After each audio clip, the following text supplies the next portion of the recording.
beach volleyball for Volo tonight. Yeah, it looks like a lovely night for it. They say that snow actually mimics the sand in beach volleyball very well. The extra crunch gives you grip support when you're playing beach volleyball in the snow. The Tibetan monks actually invented their own version of beach volleyball that is just in the snow. You ever see? I forget if it was in Tibet or Nepal, but the picture of the monks playing baseball with the giant Buddha statue in the background. I haven't seen that. It sounds Oh, awesome though. dude, monks playing. I'm going to show this to you right now because. Yeah, here we go. Oh, sorry, it's Bhutan. Sorry for everybody listening. It's Bhutan. If you look up monks playing baseball, it is the first image that comes up. I'd like you to click on that link for me, please. All right, hold on. Oh wait, that's the wrong link. That's the link to that's the link to the recording. I got it on my own. Yeah, here we go. Okay. Well, that's actually sick. Dude, he's mid dinger, Buddha in the background, fog. That is one of the craziest pictures I've ever seen. He's kind of pimping it a little bit too. Yeah. My question with this picture is that it seems that they are not playing with an outfield. I don't see anybody back deep in left or center.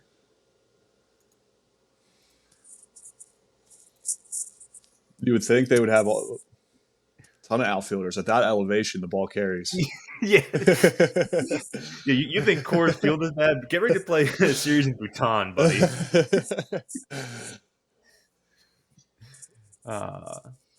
Ken, are you aware about this? I had not seen this until just now. So anyway, the Simple 5 photo of the day. We're going to become one of those Twitter aggregator accounts with no blue check, just doing it for the love of the game, just being like, this sports photo is so hard. And then, we run out of photos. We have to resort to AI posting, and you're just like, no, they've not played baseball on Mars before. And then that's really going to be, at the end of this, that's our goal here, is to be a AI posting slop account. That's where all the money is. Goes to the sidelines, has a man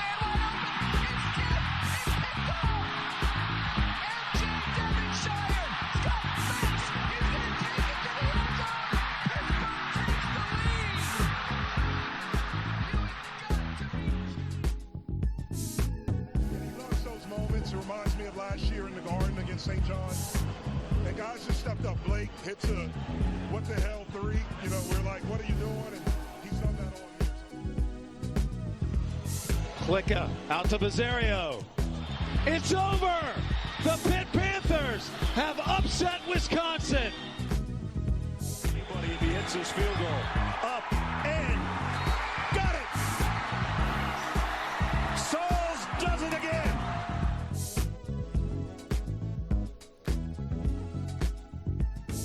What is up, everybody? Welcome back to Simplify Podcast. I'm your host, Zach Kaminsky. Before anything, Happy New Year, Happy 2025. We hope you had a good holiday season and are ready for a whole new year of Pitt sports and to tune into us talking about them.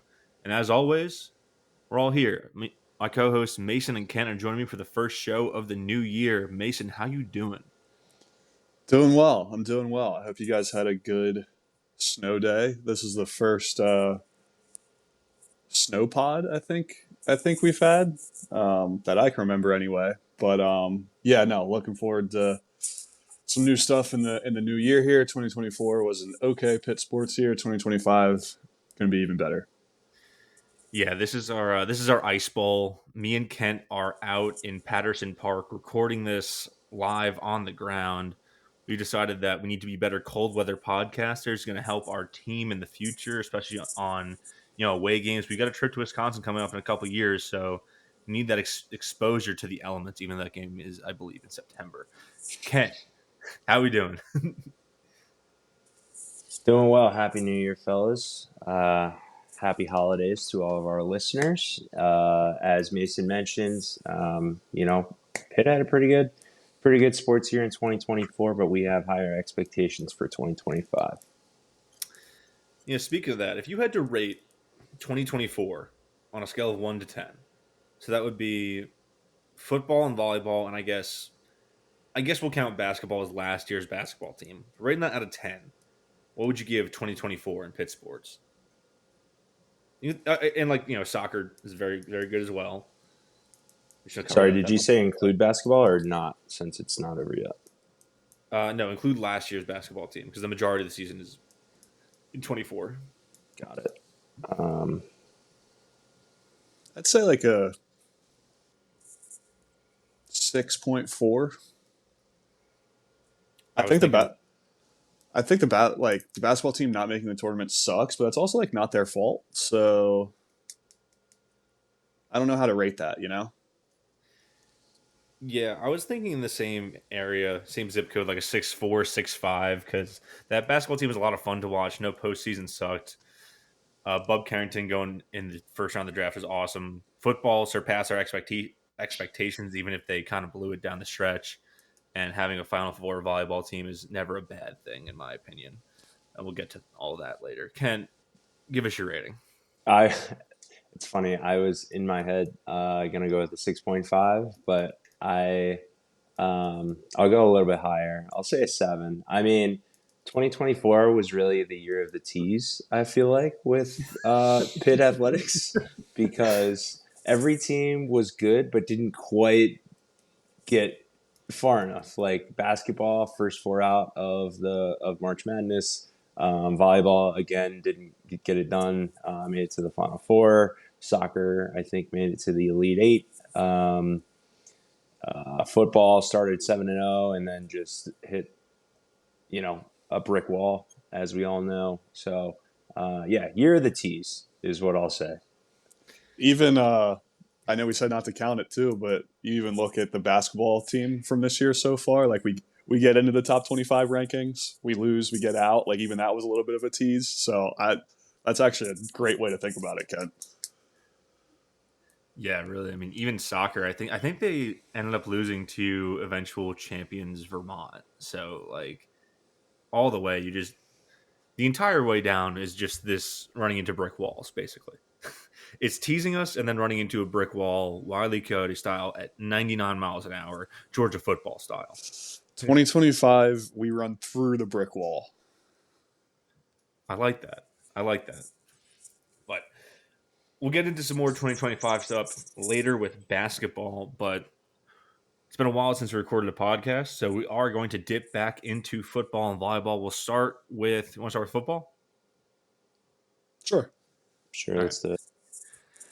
I'm sure that everyone has seen the final score of this game, but Pitt lost their bowl game 48-46 in 6 overtimes to the Toledo Rockets in the Game Above Sports Bowl, which is still the Little Caesars Pizza Bowl to me. I want to start off with a couple things. One, I think overall, to set what I'm going to say later, this game did not matter. It was a bowl game in Detroit the day after Christmas with QB4 and QB5. 2, there are 2 very dumb decisions I'm still mad about anyway. And 3, the 2-point shootout is the worst fucking overtime system of all time. It needs to be dealt away with. Yeah, I'd agree with all those points. This was the epitome of dumb Pitt bowl games.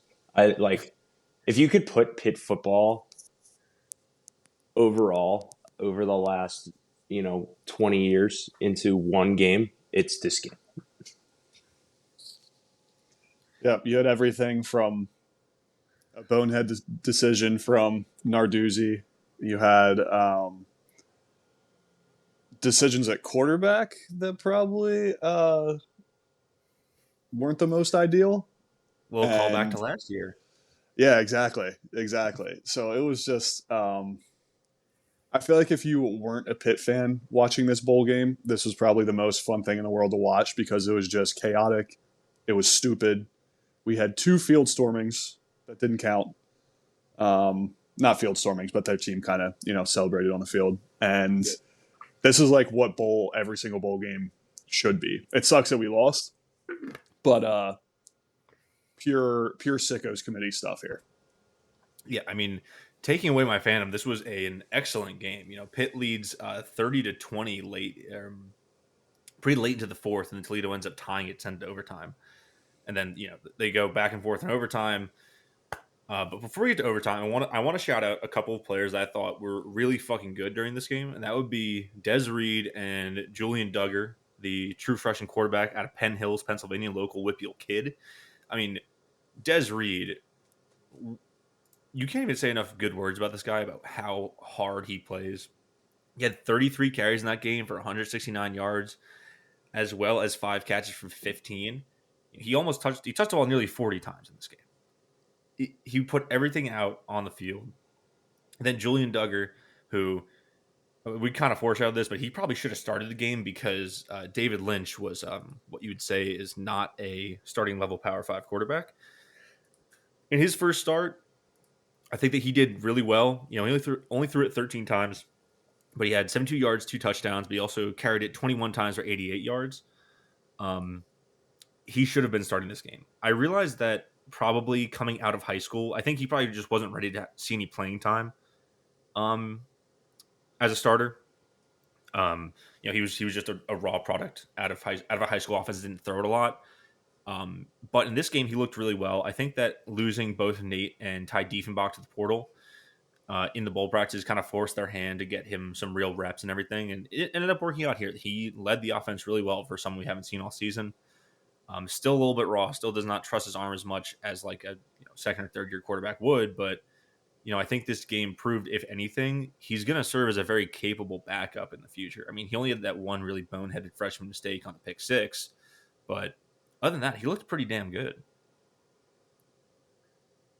Yeah, he brought something to the offense that I don't know if Pitt has ever seen in his scrambling ability. I know we saw Kenny could run a little bit, but I don't remember ever watching a guy that could move like he did. He was elusive, running the ball with purpose, and when he was scrambling, did just a great job of buying time, and that was fun to watch. Ken, I'm sure you will like this comparison, but he almost looked Lamar Jackson-esque at some points. There were definitely some other, like Zach said, he's still very raw, but you see that kind of playing style, which is I don't know, that's fun. It was very fun to watch, much more fun than, all respect to David Lynch. Much more fun to watch Julian Duggar out there. Yeah, it was fun to watch. He made some really good plays. You mentioned the pick 6. That was obviously, not a good play, but not a good decision. But, that's the type of mistakes that freshmen make in their, first game. But for the number of really good plays he made, I would say it outweighed, that negative play for sure. It was fun. It was an entertaining game. Obviously, the outcome wasn't what anyone wanted, but as you guys mentioned, we got a lot of eyes on us. I think Dave Portnoy and some big personalities on the internet were tweeting about the game. So it was fun, and that's what bowl games are really supposed to be, honestly. Just something for people to watch around the holidays when they're sitting around eating leftovers. So yeah. Dave Portnoy was tweeting about Ryan Baer's bald head. That was a tough screenshot of the broadcast there. Did you see his reply tweet? Yeah. Scott he just quoted all that. Really? Yeah, he just said embrace. He didn't say embrace it, but Scott Van Pelt was like, I see you, brother. I mean, I don't know how old is Nick Baer? Ryan Baer. Ryan Baer. I think he's a junior. Let's see. Yeah, he's a junior, so he would be 20, 21. I mean, this is totally unsolicited advice, but Ryan, it's time. I think you'll become a more menacing offensive lineman if you go with the cue ball dome. Yeah. Because you've got a little facial hair going on. You can rock it. But the monk halo haircut, you just got to know.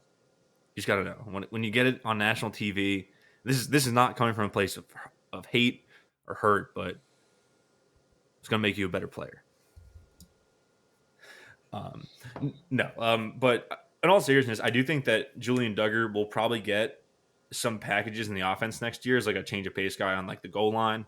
That's kind of how he got brought into the game with like a couple of runs on the goal line early in. But he showed that he can throw. I think that touchdown he had to Poppy Williams was actually a pretty damn good ball. Kind of threaded between a couple defenders.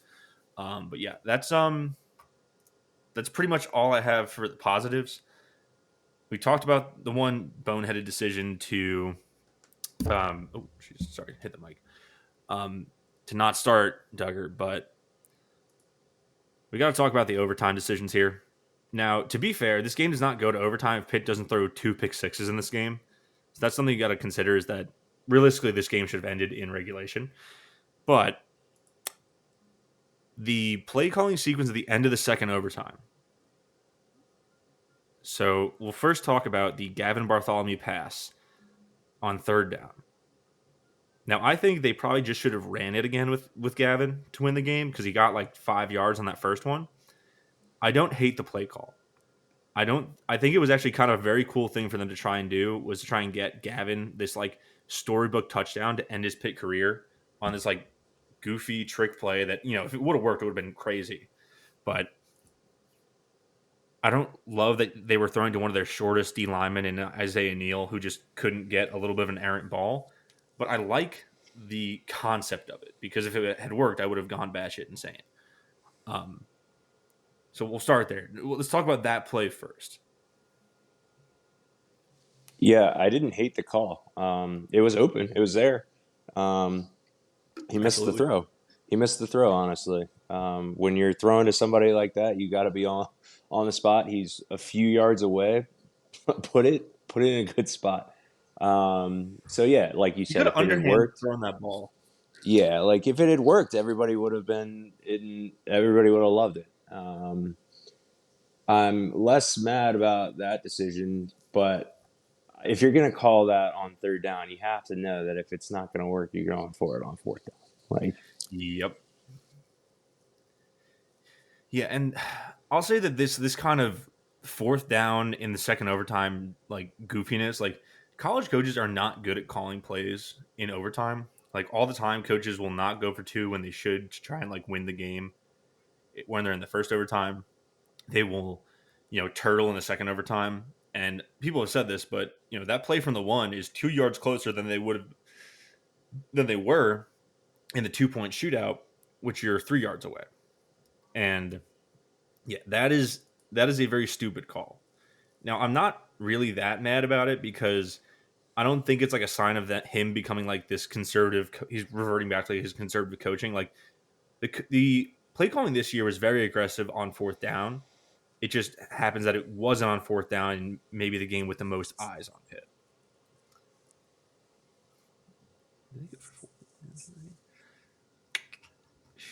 it reminded me of the decision to kick the field goal or go for the field goal against Penn State at Penn State a few years back. Yeah, it did. And that's probably that is straight up just the most boneheaded decision in the game.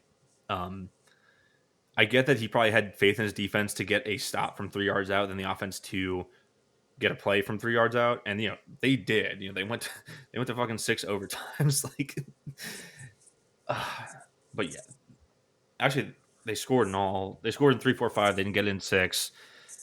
That's my other issue. The 2-point shootout sucks. It does not shorten games. Each team has a play that they can run from the 3-yard line to get into the end zone. Just bring back old college overtime. It was still old college overtime, just to go for 2. I think it would be a lot better instead of what we have now. I agree. I hate the new format. They should have kept it. It was perfect. Yeah. That's what the NFL needs to do too. But this doesn't protect players like it should. Like, it doesn't shorten games. Like, the whole reason they went to this was because that Texas A&M LSU game was too long. But like, this game was nearly 4 fucking hours long.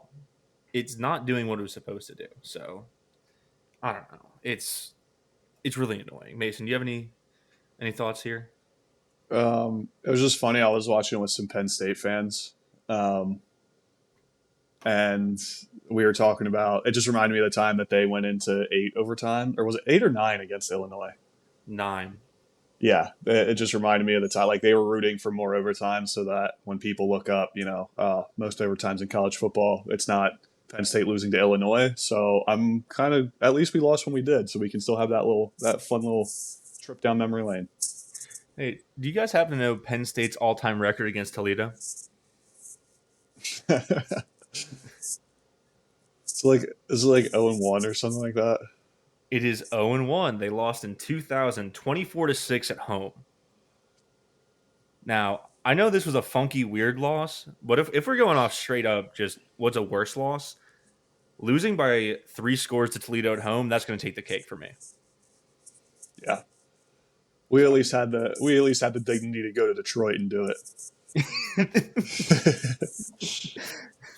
That's goddamn right. I don't know. I don't really have any other thoughts on this game. Like, it was exciting, it was disappointing, but in the end, like to me, this game doesn't matter. It doesn't say anything about the team moving forward. I just have newfound confidence in Des Reed, Julian Duggar, and I think Jules Goff kind of in his limited action showed that he can be maybe the spell back for Reed moving forward. He averaged 4.5 yards per carry. Des averaged 5 on fucking 33 attempts, which is nuts. But yeah, overall, just the offense worked again. That's really kind of what I wanted to see, and it fucking worked. And if we don't throw 2 pick sixes, we win the game. So whatever, man. Any other closing thoughts where we talk portal? No, I was just gonna say I feel like the game wasn't super significant, but a lot of the announcements and stuff that you're probably about to get into, Zach, is kind of more of the newsworthy stuff. Yeah, for sure. So there have been quite a few transfers out of the program since December. I believe we talked about Nate Yarnell already, right? Did we? Or maybe I not. can't remember where that fell, if we got that on the last pod or not. We either did that on a whatever. We'll do it again. I feel like we did mention it, but anyways. So we'll talk about the transfers out first. So this is going to be a huge list. So just apologies if it's just a wall of information. The transfers out have been running back Montrevious Lloyd, running back Rodney Hammond, O lineman Terrence Moore, defensive back Noah Bigelow, D lineman Nakai Johnson, Elliot Donald, wide receiver Lamar Seymour, cornerback Jeremiah Anglin, wide receiver Dejon Reynolds, quarterback Nate Yarnell, defensive end David Ojigbe, quarterback Ty Diefenbach, defensive end Sincere Edwards, linebacker Jordan Bass, cornerback Tamarian Crumpley, wide receiver Jake McConaughey, cornerback Rylan Gandy, and defensive end Chief Borders is the most up-to-date list that I have. That's a lot of names. Most of these guys are backups looking for more playing time. I think the ones that stand out, obviously, quarterback Nate Yarnell, wide receiver Dejon Reynolds, defensive end Sincere Edwards, and linebacker Jordan Bass. And then cornerback Rylan Gandy are probably like the 5 most impactful, but I'll say probably only 2 or 3 of those are really impactful in terms of playing time. Nate New, first of all, I'm a pro Nate Yarnell guy. I think in his limited appearances this year, he did very well on a depleted team and playing through injury. He almost won that damn Clemson game. I'll never forget that. He's going to Texas State to an offense I think is more suited for him. It's really air raid Texas style football. He won't have to be as mobile, so I think that'll work out very well for him. But probably the 3 in terms of playing time that you have to think about is Sincere Edwards going to UCF, Rylan Gandy at the corner. He's one of our 3 starting corners this year. And then linebacker Jordan Bass, who kind of got buried in the depth chart, but he is leaving because he just wasn't getting any playing time behind Biles, Lovelace, and Kyle Lewis.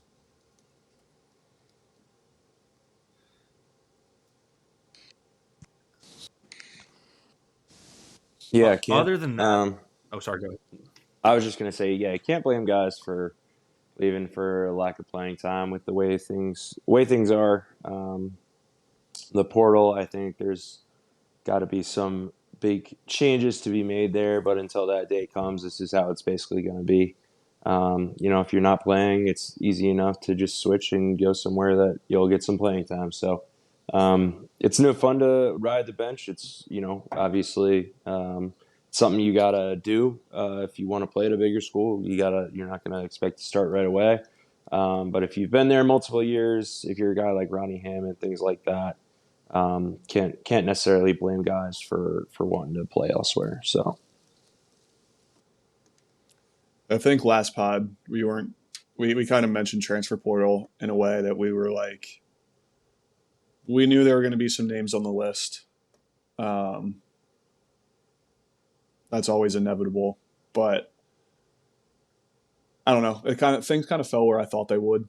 Um, a couple surprising departures, but most of the people who we thought were going to be back are back, and most of the people that we kind of thought could be in the portal are in the portal. So it's net neutral, I would say, for the players outgoing. Now we just got to use that portal and make it a positive for us and get some more depth at some of the positions that we did transfer, because I think that's the biggest loss really, is that we aren't as deep, especially at like the D end and defensive back rooms now.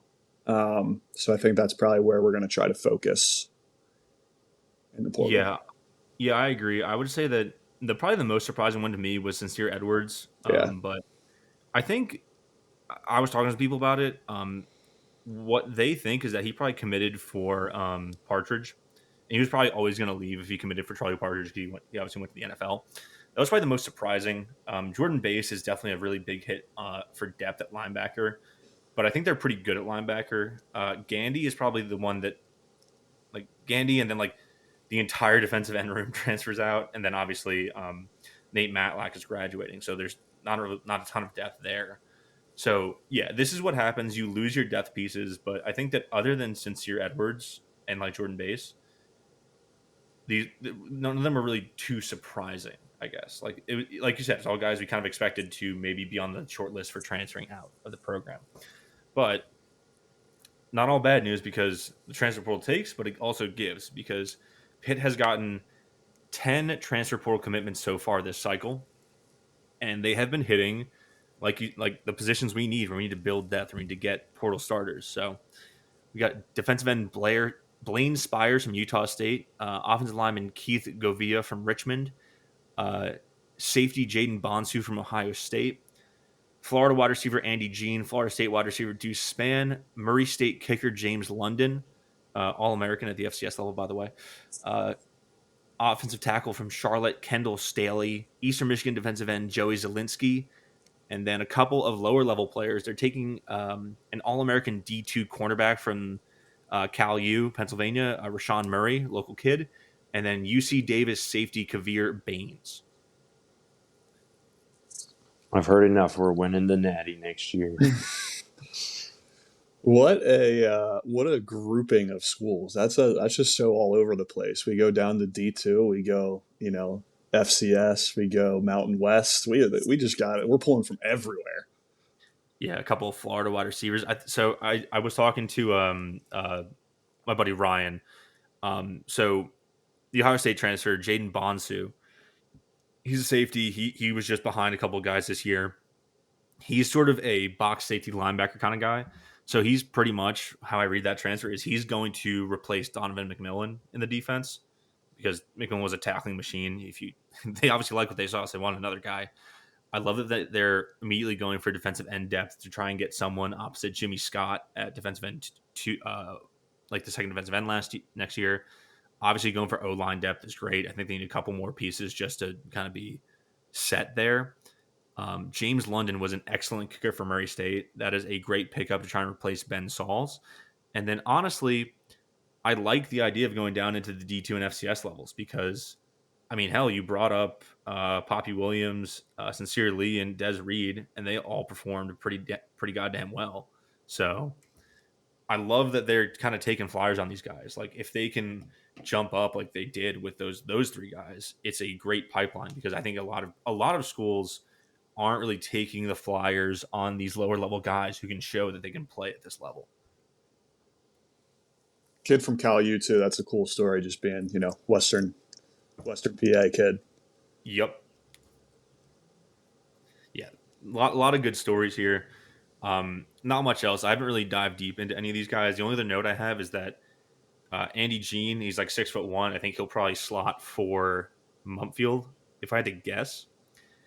maybe like spell Kenny Johnson, but Deuce Spann, he's 6'5". He is a former high school quarterback who became a wide receiver in college, and he immediately is the tallest wide receiver in the entire room. And that is something I always complain about, is that Pitt needs taller wide receivers. That one made me personally happy. I like it. I love it. Anything else on football? I'll do my volleyball spiel. Floor is yours. Floor's mine. All right. Like you mentioned earlier, volleyball once again made it to the Final Four in Louisville, and they lost 3-1. Really disappointing. They were pretty much on the brink of winning sets 2 and 3, but couldn't close it out in a true road environment against Louisville. Yeah, it's disappointing, but at the same time, they hang Final Four banners for a reason. Super impressive team. I think they were 33-2. Winning that much is something you're not going to hang your head on it. It does suck for the senior group of Fairbanks, Vasquez Gomez, Klika, and Flood that they didn't get a ring. I think they had only 16 losses over the last 4 years, which is a crazy stat to be that good for that long. Definitely, I don't know how they're going to look next year. They've already started getting some portal players. I'll probably do another volleyball specific show when that time comes. But listen, when you make the Final Four, it's a very successful season, even if it didn't end in a championship. This one just hurts because they were pretty much on the brink of winning this. Honestly, they were on the brink of sweeping Louisville and just couldn't close it out. And I think that the road environment had a lot to do with that. I was watching it at a bar at a company party, so the volume wasn't on, but that's kind of the vibe I got. They would get to like 23, 24 points, and Louisville would just come back and just snatch the set away. It was tough because, I mean, Pitt's been really, really, really good the last couple of years, but I think this was probably their most dominant year, which always stinks to kind of have like your best year on paper and then not be able to close everything out. But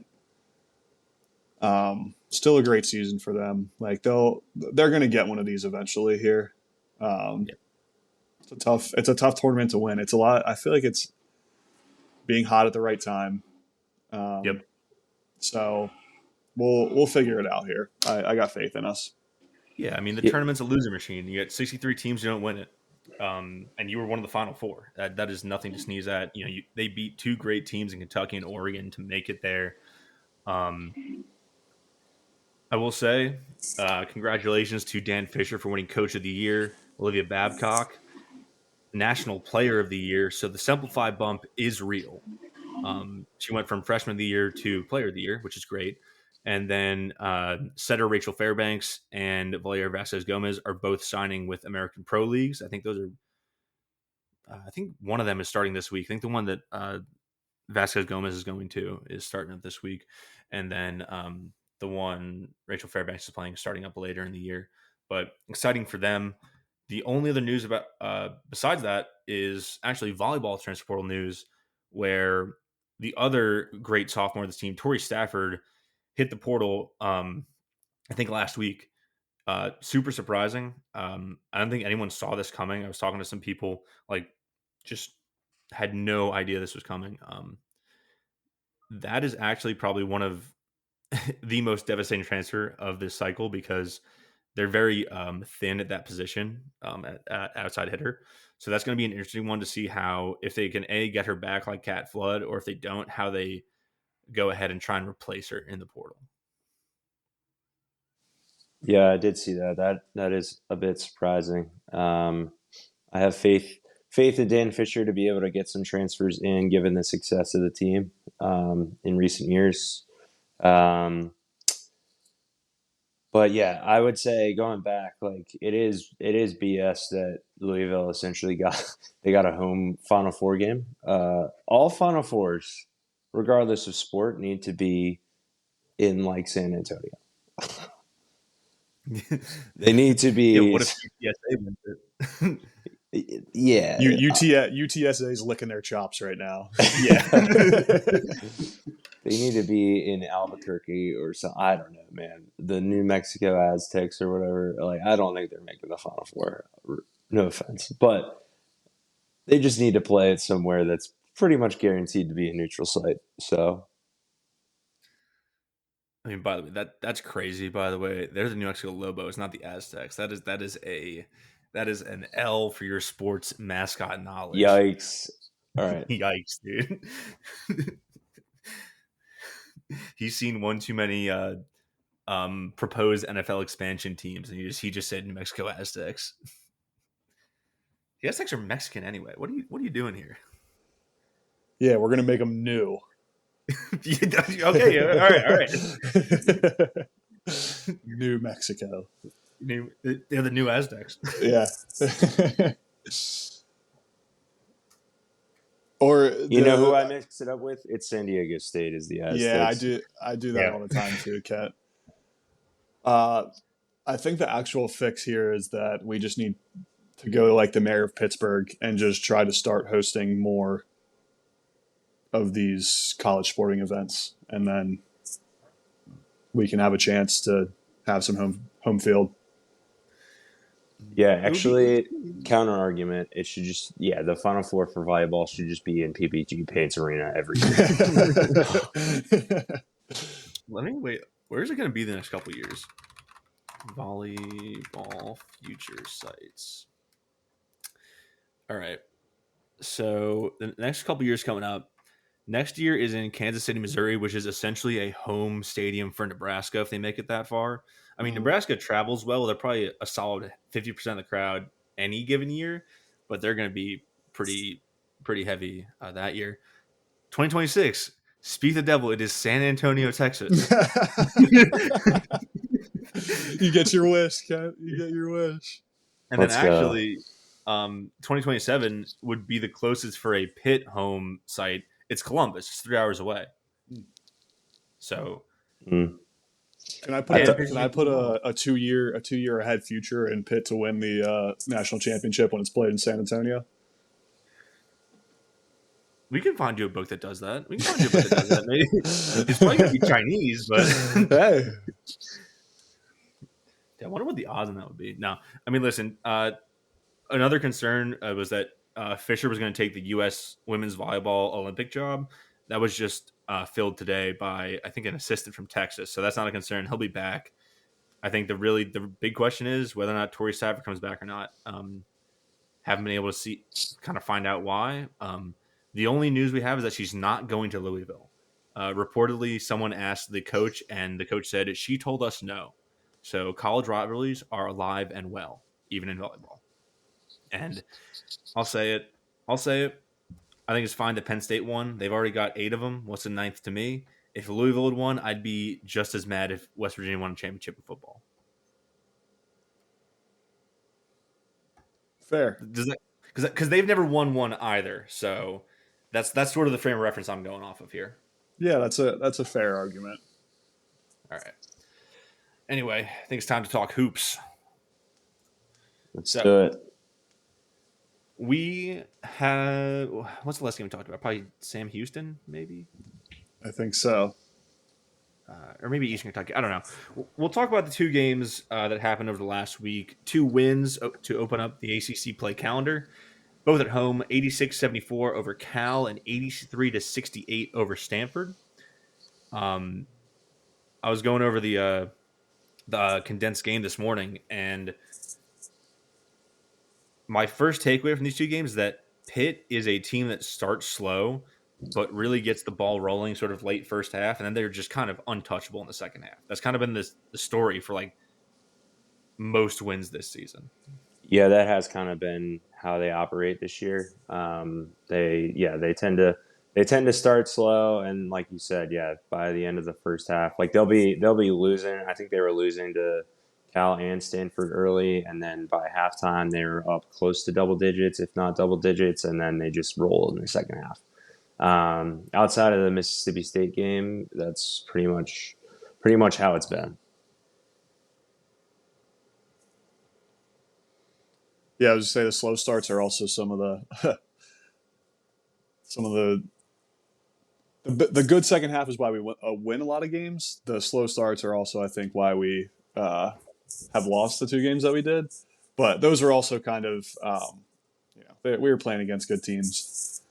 But yeah, it's been an interesting open to ACC play. I think we've looked a lot better.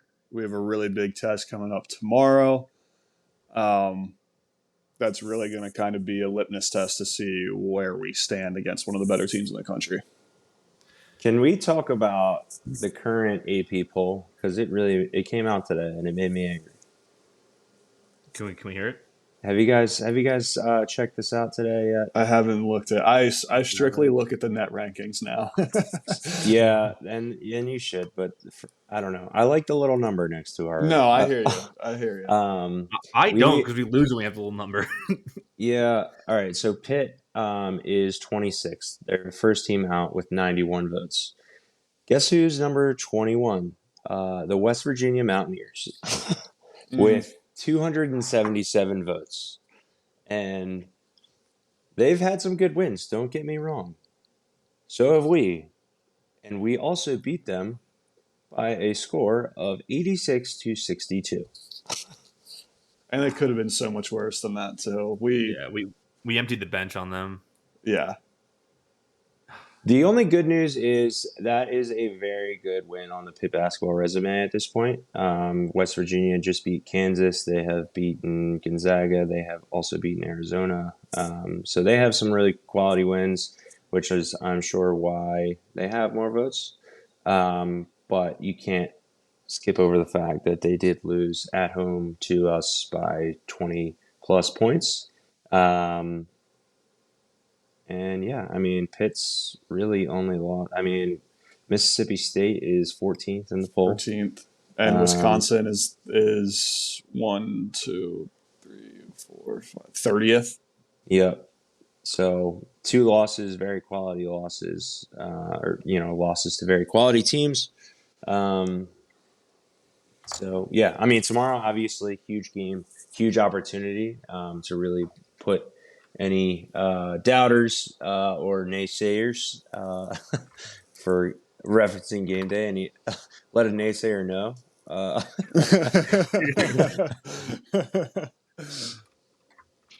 Yeah, I mean, it's going to be a tough task going into Cameron Indoor and beating the Cooper Flagg-led Blue Devils. I haven't watched them a ton, but obviously he's all over social media and stuff and has some pretty crazy highlight reels. So I think we're going to need to play better than we have these past 2 games. We've been winning, but I think this might sound like a little loser mentality, but I think even keeping this one close, I think we're good enough to win this game. But I think that as long as we keep this one close, we'll kind of gain some respect from people. I agree. So that's kind of where my head's at. Yeah, I agree. This just can't turn into a Mississippi State type game. Right. If you play well, especially, it's on the road. Cameron Indoor is never an easy place to play. Obviously, Pitt won there last year. But this is a different Duke team. This is a better Duke team than they had last year. Like you mentioned, Cooper Flagg has been phenomenal. They're ranked 4th in the country. But yeah, I think Pitt has the pieces to keep it close or, give us a chance to win. I really do. Damian Dunn, Coach Capel said, has a chance to maybe come back and play. Supposedly Capel said he was seeing a doctor today on Monday. So hopefully, I haven't heard anything yet, but we'll see. That would be a huge, huge addition if he's able to suit up. Yeah, I think that, speaking of injuries, Ish Leggett being out for the Cal game really showed in that first half, and that's why the slow start was probably so extended against Cal. It was really good that he was back, really no issues. I think he had like an ankle problem against Cal, but he looked great against Stanford. Me and Mason were talking about this pre-show. I don't think that Dunn's going to go. I think he was still wearing a cast. And like, I don't know what the recovery time is. I don't know how long he's been practicing, but if he's still cold enough to the point where he's not playing well, do you start him? I think you have to kind of roll him off the bench in this game, because if he doesn't have it right away, he might end up detrimentally affecting the team if he's like just not 100%. You know what I mean? Yeah, no, I agree. I think if he does play, I don't necessarily see how you start him, but you get him some minutes off the bench pretty quickly, and just kind of test things out, especially if the starters don't necessarily come out of the gates hot. Um, yeah, we'll see. I'm not getting my hopes up that he's gonna play, but obviously, if he is, we'll take, if he's able to suit him up, we'll get Yep. whatever minutes out of him that we can, um, and um, we'll see how it goes. But I do have faith in how well the boys have been playing. I'm happy that Ishleggett was back. I was a little, you never know with collegiate injuries, they kind of keep things very vague and hush hush. So the fact that he was back, and we know he's probably going to play again tomorrow, is obviously huge. If he was out for a few games and missed this game tomorrow, that would be way tougher. So Yeah, we got a little. Capel took a note from Pat Narduzzi here with the Damian Dunn, just throwing out that he might play just to, get Duke to game plan a little bit for it. But no, I mean, we've seen some improvements. I think we can beat them. We're gonna need everybody's best to beat them, but having Damian Dunn back would definitely help. But we'll see. This is like the first game that I'm like really, really excited to watch, and it's on ESPN. There's like a one. I think Florida and Tennessee are playing on ESPN2, and they got Pitt and Duke on ESPN tomorrow night. So just goes to show how good of a game it could be. Yeah. So I think like the path to victory is like, I mean, this is very simple, but just going off of last year's path to victory is that you need both of the guards to be completely on their A game. Lowe had an amazing game against Cal. He had 27. Ish had 21 against Stanford. They probably both need to be in that kind of zone because, last year it was Lowe and Hinson, who are both really good at Cameron Indoor. Second to that, Corin just needs to do his best to slow down Cooper Flag, and then Conte needs to be able to just spell him for a little bit. And then really the swing is how Austin and the Twins play, in my opinion, because, against Stanford, they had a lineup with both Twins and Corin, and it really helped them push their lead a lot. And I think Guillermo's getting his 3-point shot back. He's been shooting better the last couple of games. He's looked more comfortable shooting in general from all over the floor. And Jorge, even though his sample size is so limited, I mean, goddamn, he's the best 3-point shooter on the team by percentage. And I think that if he's got the hot hand right now, you got to give him some minutes, and just if you need a 3, get it to him. Yeah, I think the whole team, we're going to need all hands on deck in order to rebound well in this game. That's going to be a huge key to at least keeping it close. And yeah, we're going to need some guys to knock down some shots. I think, it's doing the basics well and, keeping the game within reach in the second half and seeing if you can make a run at it at the end, I think. Yeah.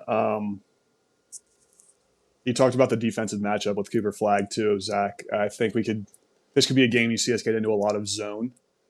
Mm-hmm. Specifically because he's such a matchup problem. And we do have the length, but you never want Guillermo or Jorge on him one-on-one. But to have maybe Cam and the two Twins down in the low post in a 2-3 zone, I think could be something that could really help kind of stymie him. We just got to hope that they don't shoot us out of it. So that would be my kind of, if I had to draw up a defensive plan to try to stop him, it would be to just try to limit him. But yeah, we're gonna need to be really, really sound on defense, and if we are going to play some zone, rebounding is always an issue with that because you're not manned up and blocking somebody specific out, and we know this team struggled with that at some points. So I think that's going to be key when you play a team like this is don't give them second chances because they for sure will take advantage. So I'll say I think the zone's not a bad idea, but I don't love the disadvantage in rebounding it gives us. And secondly, I think this team has been exceptionally poor at defending the three this year, and maybe that changes with the zone, but the whole year, like shooters just get super hot against us, and I don't love the idea of trying to make them shoot us out of the zone because Duke's a team that can do that, and we're not particularly good at defending threes. You know what I'm saying? Like, I don't. It's just because I It don't is know. a Would you rather see a couple threes hit, or would you rather see Cooper Flag just taking? I mean, like Cam Corrin's not going to guard Cooper Flag. Let's be honest. We're gonna double him. We're like, and then if you double him, somebody's open on the 3-point line anyway. Yeah, I mean, yeah. we'll see. I could be wrong. Maybe Cam Corrin or a twin will somehow step up and be able to take on Cooper Flag. But like I said, I've seen him on social media. Maybe I'm buying the hype and the buzz a little bit too much, but he's just a freak. It is a damned if you do, damned if you don't situation. Yeah. There's no good way out of this, basically. Yeah. But I'm very, all that being said, I'm very excited for this game. The other thing I'll say is they have to stay out of foul trouble. That is something that has plagued them in the past, and you got to stay out of foul trouble early, especially Corin and some of the guys that have gotten in foul trouble in some games so far this season early. That's not a formula for success. We're going to need all that interior help as we can, because the last thing we need is,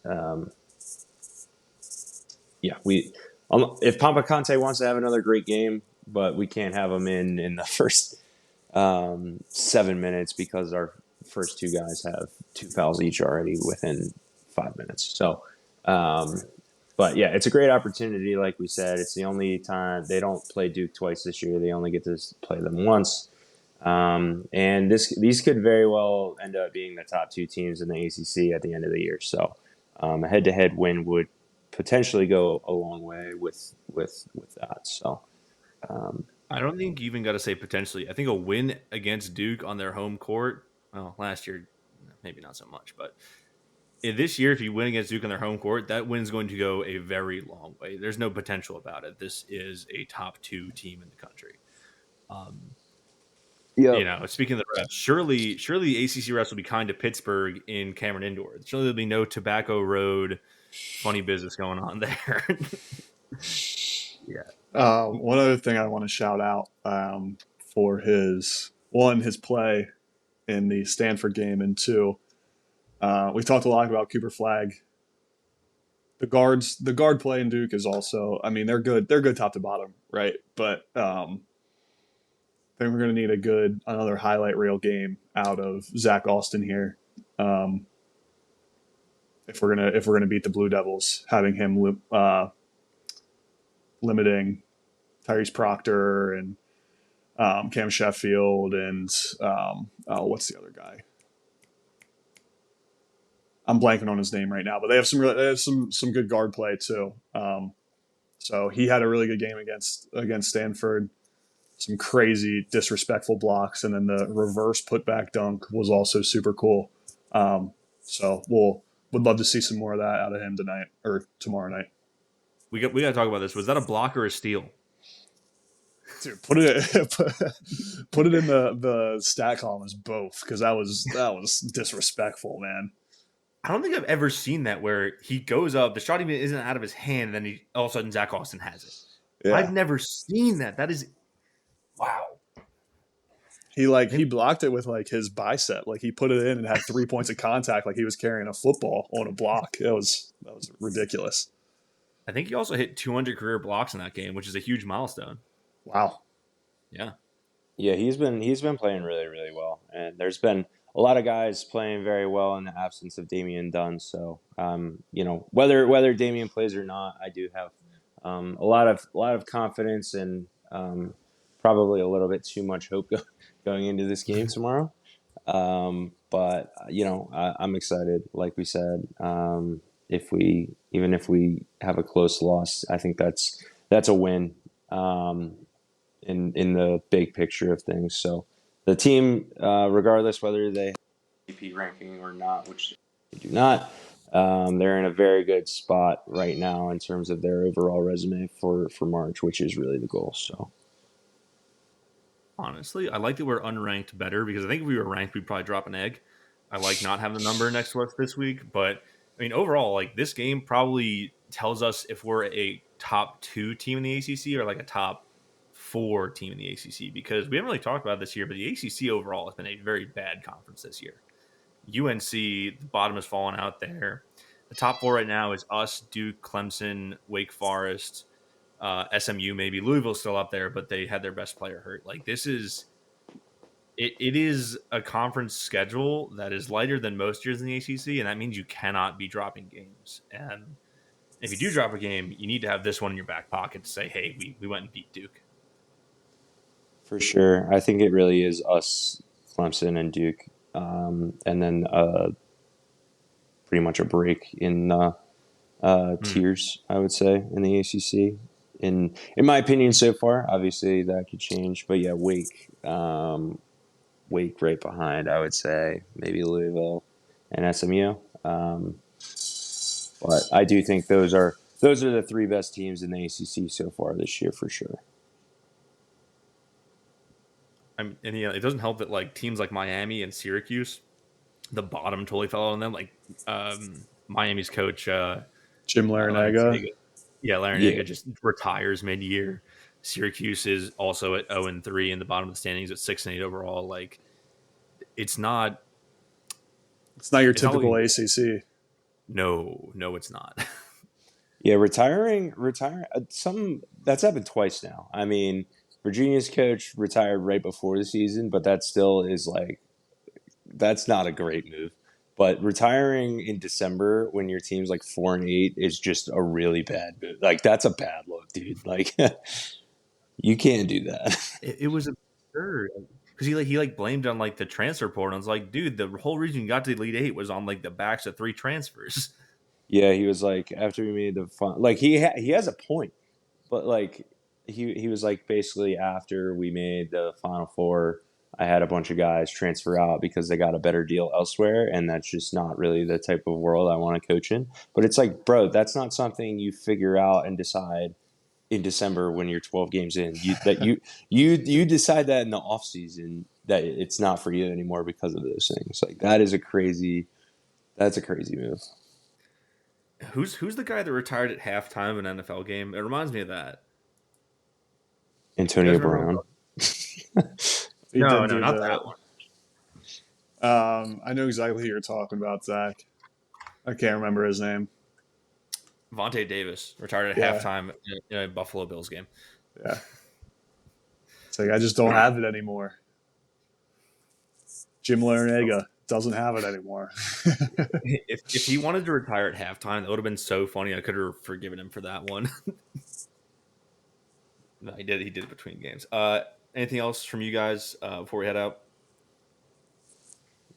Nope. Let's go Fighting Irish in the college football playoff. That's right. And who does Ohio State play? Texas. Let's go Texas, I guess, is where I'm at on that. That's all I have. I'll go. I'll be rooting for Ohio State just because I have a ton of friends who went there. And I think that the North is taking college football back. We're doing 1865 again, motherfuckers. Yeah, I may root for Ohio State just for the fact of getting the SEC out of there with all of the SEC bias of recency. It would be good for them to not even make the Natty. So, Wait, did you guys see how the whole thing, how whoever made the Final Four got like an extra $14 million in revenue for their conference? So Notre Dame just gets all of that. Yeah. that's crazy. Yeah, that's ridiculous. And I can't believe that's the team I have to root for to take out Penn State. But No further comments on that. yeah, on that question. No, dude, SEC fucking fraudulent, dude. Michigan losing Alabama losing to Michigan's like C team backups was hilarious on New Year's Day. yep. It was their like This is a crazy stat. I'm gonna pull this up because you guys won't fucking believe this. Give me a second. I know where to find this. Okay, so I want to give you guys 2 stats about Michigan beating Alabama. The first one is that Michigan now has as many wins against Alabama in the same calendar year as Alabama does in the last 17 tries.